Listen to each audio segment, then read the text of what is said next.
Welcome to Ag Tech Talk by Agribusiness Global, where we explore the cutting-edge technologies and global crop protection industry. I'm your host, Lauren Milligan, content specialist for Agribusiness Global. Joining me today is Dr. Jasmine Neupane, assistant professor at the University of Missouri, whose latest research examines how artificial intelligence and machine learning can help farmers make smarter planting decisions.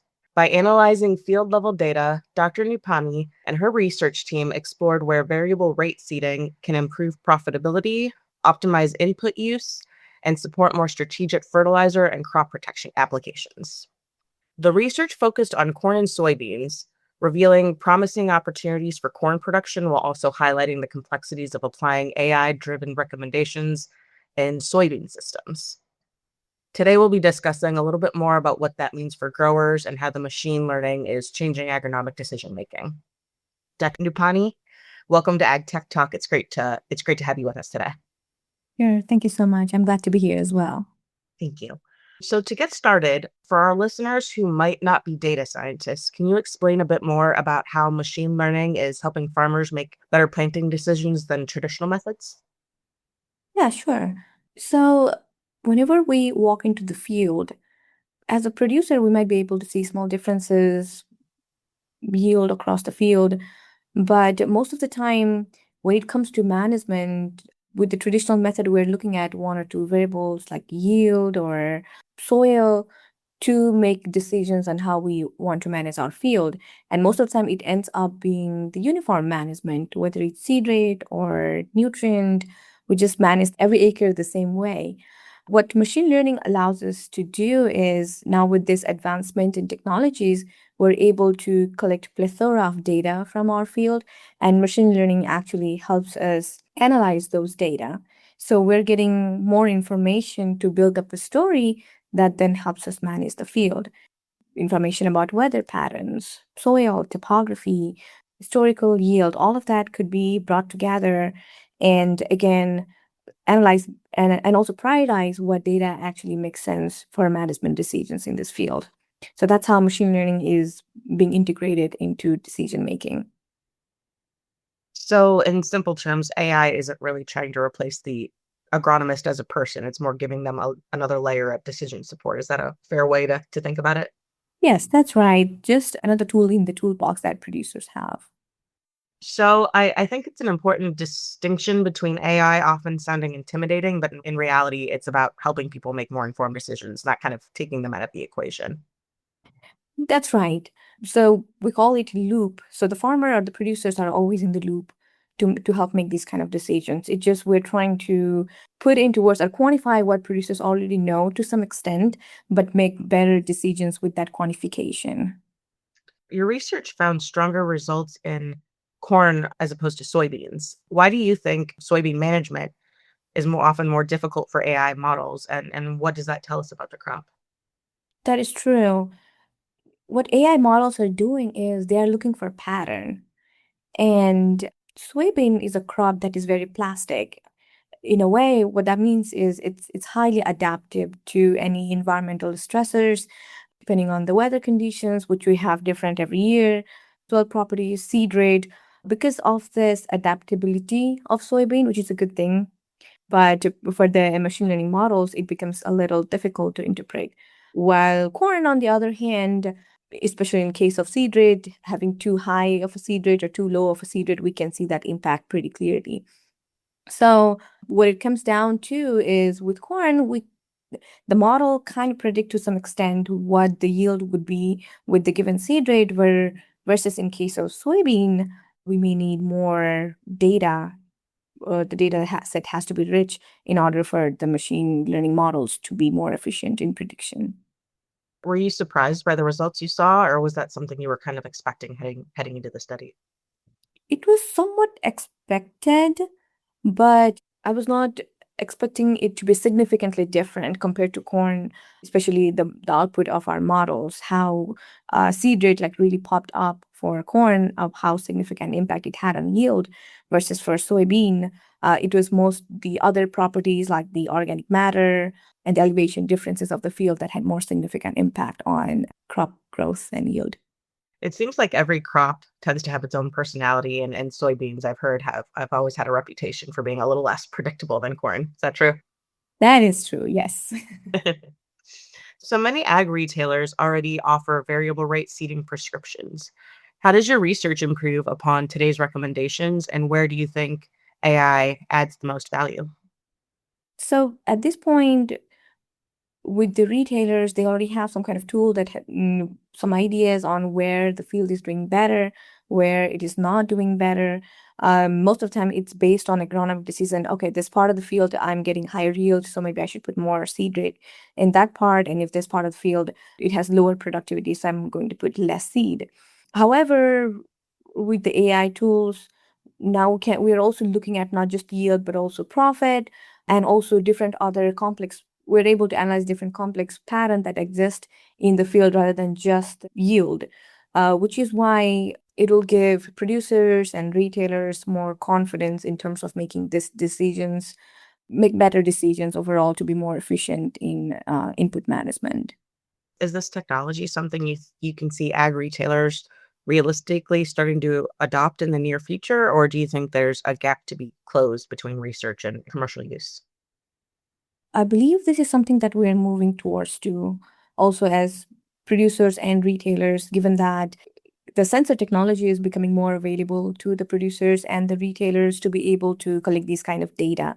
But research like what we did, where we're not just looking at production or the yield side of things, but also the economic or the profitability side of things, I think we need more of this for to break that barrier to adoption of such tools. Ultimately, it seems like every new technology has to answer one big question, and is it worth the investment? We just came back Crop Life from our Tech Hub Live event we hold annually in Des Moines, and that was a big topic of discussion is a lot of farmers and ag retailers are concerned about the cost of investments. Yes, absolutely true. We have the technology now where we can do variable rate seeding, but the cost that goes into it in terms of collecting the data, analyzing the data, what does it comes to like cost per acre of really using that technologies? Does it justify variable rate seeding? All of that has to be taken into consideration. Absolutely. And one of the biggest conversations surrounding AI is return on investment. Based on your findings, what kind of economic benefits should growers and ag retailers realistically expect from some AI driven seeding recommendations? I know we're talking about seed rate, but the economic benefit, it goes beyond the seed rate. When we are able to manage our seed rate based on field productivity, weather pattern, even dynamically within the season, across various seasons as well, we're also getting the power to manage other inputs like fertilizers. If you have higher seed rate, we want to put higher amount of fertilizer to match that yield potential. And maybe if we have lower seed rate, we do not need as much fungicides. So those kind of additional inputs decision that comes together with it have greater impact on ROI of the overall variable seeding management. Is there a particular type of operation or geography where growers stand maybe the most benefit? You mean with the variable rate Yes. seeding? Yes. If a producer has a field that is highly variable in terms of elevation, topographic properties, soil properties, there is a good chance the ROI would be higher in those fields. And also the acreage that is being farmed. Right now, the technology that we have with the variable rate seeding, it is more profitable the higher acreage we have, the more profitable it is. So there's that. And of course, with the weather challenges, it's all everywhere with the changing climatic conditions. And what's interesting is that this doesn't stop with planting decisions. And that leads to my next question. Your study suggests better seeding decisions that can also optimize fertilizer and crop protection use. So, how could this technology help retailers deliver more precise agronomic recommendations across multiple inputs rather than focusing on seed alone? I think that's where we should be headed towards for sure. Not just looking at one input at a time, but get a holistic view of what managing one input implies in terms of managing the other input. As I said before, with the seed rate, depending on what yield potential we're targeting, we might want to manage our fertilizers differently. And that could also have an environmental aspect to it in terms of we're applying fertilizer as much needed by the plant that we have planted, the number of seeds that we have planted, and also the other inputs like fungicide. At one point, we were even talking about the cost of hauling. Once we harvest, the cost of hauling would also be different in different parts of the field with variable rate seeding, and how all of that comes into one whole economic equation. That's a whole techno-economic analysis that needs to be done. It almost sounds like AI is helping connect what have traditionally been separate management decisions into one integrated strategy. Is that kind of the Yes. goal behind a lot of this, do you think? Yes, that is definitely the goal behind this. Yes. Wonderful. And as exciting as today's capabilities are, it feels like we're just starting to scratch the surface of what's possible. That yes, absolutely. So, looking ahead, where do you see AI taking precision agronomy over the next 5 years? And what capabilities are still missing? And what research are you and your team working on next? If you're able to speak on that a little bit. Yeah, sure. So thinking about the next 5 years, of course, we're one of the things that we talked about before was instead of looking at one input at a time, looking at the whole farm level and making the decisions for different inputs using different data that we are collecting from the field. The other thing, just like with the problem with corn and soybean, the predictability of each crop and machine learning being able to make better decisions on one versus the other, what we're missing is good quality data and the interpretation of the data itself. That having the data coming from different environmental conditions, different soil types, and more on-farm research like we did, I think would add value to what we're doing. And that is something that we are working towards in my lab, trying to bring all of this different data set together to make more integrated management decision support tools. And I have one more final forward-thinking question for you before we wrap up our session today, and that is, if we were to have this conversation again about 5 years from now, what do you hope has become commonplace on farms that still seems to be a bit ambitious, so to speak, today? Oh, that's a very good, interesting question. I would be able to, I would like to see producers and the retailers providing digital agriculture services to producers to make better management decisions that is field specific, and being able to collect a different data set, make stories for each different field, and also not just look at the agronomy side of things, the production, but also the profitability.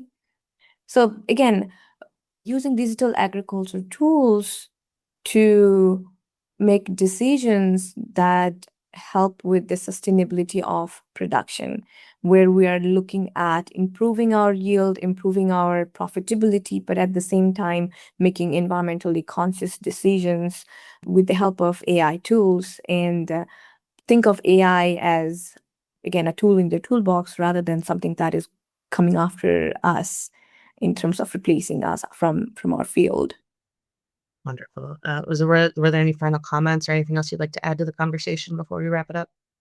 One thing I would also like to add is with AI and machine learning and the decision support tool, something that we all are working towards is also automation, not just from the university as a researcher, but also the companies like John Deere, Case IH, the all the big players, they're working towards automation. And having these kind of research help these projects go hand in hand, where we have this system that really understands the agronomic side of things, and at the same time, the technology that is actually able to deliver this kind of decisions.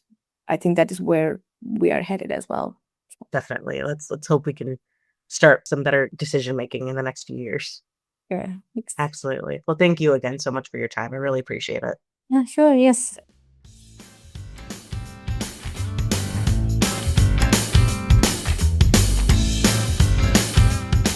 Thanks for listening to Ag Tech Talk by Agribusiness Global. Stay connected with the latest in ag tech and crop protection by following us on LinkedIn and visiting agrobusinessglobal.com for more insights and updates. Until next time.